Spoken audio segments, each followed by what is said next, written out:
Hello friends, എല്ലാവർക്കും നമസ്കാരം. ഇന്ന് ഞാൻ വന്നിട്ടുള്ളത് ഒരു റെസിപ്പി ആയിട്ടല്ല, വീട്ടമ്മമാർക്കൊക്കെ വളരെ യൂസ്ഫുൾ ആയിട്ടുള്ള ഒരു ചെറിയ ടിപ്പുമായിട്ടാണ്. നിങ്ങൾക്ക് പടം കണ്ടപ്പോൾ തന്നെ മനസ്സിലായി കാണും എന്തിനെക്കുറിച്ചാണ് ഞാൻ പറയാൻ വരുന്നതെന്ന്. നമ്മുടെ എല്ലാവർക്കും എപ്പോഴും യൂസ്ഫുൾ ആയിട്ടുള്ള ചെറുനാരങ്ങ എങ്ങനെ ഒരുപാട് ദിവസം കേടുകൂടാതെ സൂക്ഷിക്കാം എന്നതിനുള്ള ഒരു ടിപ്പാണ് ഞാനിന്ന് നിങ്ങൾക്ക് പറഞ്ഞു തരുന്നത്. ഫ്രിഡ്ജിൽ വെച്ചാൽ പോലും നമുക്ക് എല്ലാവർക്കും അറിയാം ചെറുനാരങ്ങ വളരെ പെട്ടെന്ന് തന്നെ കേടായി പോവാറുണ്ട്. അപ്പോൾ നമ്മൾ അത് എങ്ങനെ കറക്റ്റായിട്ട് സ്റ്റോർ ചെയ്ത് വെക്കാം എന്നാണ് ഞാനിന്ന് ഈ വീഡിയോയിലൂടെ പറഞ്ഞു തരുന്നത്.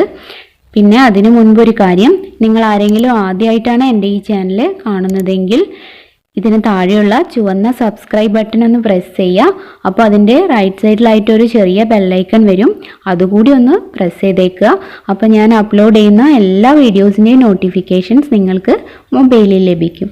അപ്പോൾ എല്ലാവരും ഒന്ന് സപ്പോർട്ട് ചെയ്യുക. നമുക്ക് നമ്മുടെ വീഡിയോയിലേക്ക് കടക്കാം.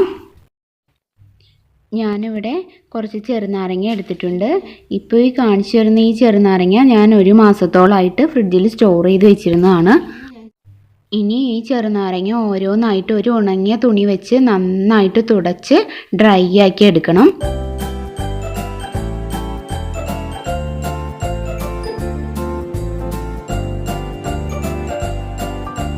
ഇപ്പോൾ ഞാൻ നമ്മുടെ എല്ലാ ചെറുനാരങ്ങയും നന്നായിട്ട് തുടച്ച് ഡ്രൈ ആക്കിയിട്ടുണ്ട്. ഇനി അത് മാറ്റി വയ്ക്കുക. ഇനി അടുത്തതായിട്ട് ആവശ്യമുള്ളത് ഇതുപോലെ ചെറിയ പീസസ് ആയിട്ട് കട്ട് ചെയ്ത ന്യൂസ് പേപ്പറാണ്. ഇതിൽ നിന്ന് ഓരോ പീസ് ന്യൂസ് പേപ്പർ എടുത്തിട്ട് ഓരോ ചെറുനാരങ്ങയും അതിൻ്റെ ഉള്ളിൽ വെച്ചിട്ട് നന്നായിട്ടൊന്ന് പൊതിഞ്ഞെടുക്കുക. നമ്മൾ ഈ ചെറുനാരങ്ങ ഫ്രിഡ്ജിൽ സൂക്ഷിക്കുമ്പോൾ അതിൽ ജലാംശം വരാനായിട്ട് സാധ്യതയുണ്ടല്ലോ. അപ്പോൾ അത് ഫുള്ളി ഈ ന്യൂസ് പേപ്പർ വലിച്ചെടുക്കും. എന്നിട്ട് നമ്മുടെ ചെറുനാരങ്ങയെ എപ്പോഴും നല്ല ഡ്രൈ ആക്കി സൂക്ഷിക്കും. അതിനാണ് നമ്മളിങ്ങനെ നന്നായിട്ട് റാപ്പ് ചെയ്തെടുക്കുന്നത്. അതുപോലെ എല്ലാ ചെറുനാരങ്ങയും റാപ്പ് ചെയ്തെടുക്കുക. ഇപ്പോൾ ഞാനിവിടെ എല്ലാ ചെറുനാരങ്ങയും റാപ്പ് ചെയ്തെടുത്തിട്ടുണ്ട്. ഇനി ഈ ബോക്സ് നന്നായിട്ടൊന്ന് അടച്ചിട്ട് നമ്മൾ ഫ്രിഡ്ജിൽ വയ്ക്കുക. ഇത്രയും മാത്രം ചെയ്താൽ മതി. ഈ ചെറുനാരങ്ങ ഒരു മാസത്തിലും കൂടുതൽ കേടാവാതെ ഇരിക്കും.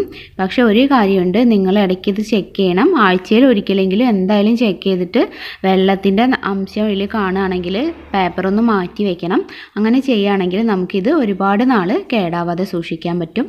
അപ്പോൾ നിങ്ങൾക്ക് എല്ലാവർക്കും എൻ്റെ ഈ ടിപ്പ് യൂസ്ഫുൾ ആവും എന്ന് കരുതുന്നു. എല്ലാവരും ഇതുപോലെ ഒന്ന് ട്രൈ ചെയ്ത് നോക്കുക. എന്നിട്ട് റിസൾട്ട് സക്സസ് ആണെങ്കിൽ ഇതിന് താഴെയുള്ള കമൻറ്റ് ബോക്സിൽ അതൊന്ന് എഴുതി വയ്ക്കുക. അപ്പോൾ നിങ്ങൾക്ക് എല്ലാവർക്കും എൻ്റെ ഈ വീഡിയോ ഇഷ്ടപ്പെട്ടു എന്ന് കരുതുന്നു. ഇഷ്ടമായിട്ടുണ്ടെങ്കിൽ തീർച്ചയായും ലൈക്ക് ചെയ്യുക, ഫ്രണ്ട്സിനൊക്കെ ഷെയർ ചെയ്ത് കൊടുക്കുക. എൻ്റെ ഈ ചാനൽ സബ്സ്ക്രൈബ് ചെയ്യുക. താങ്ക്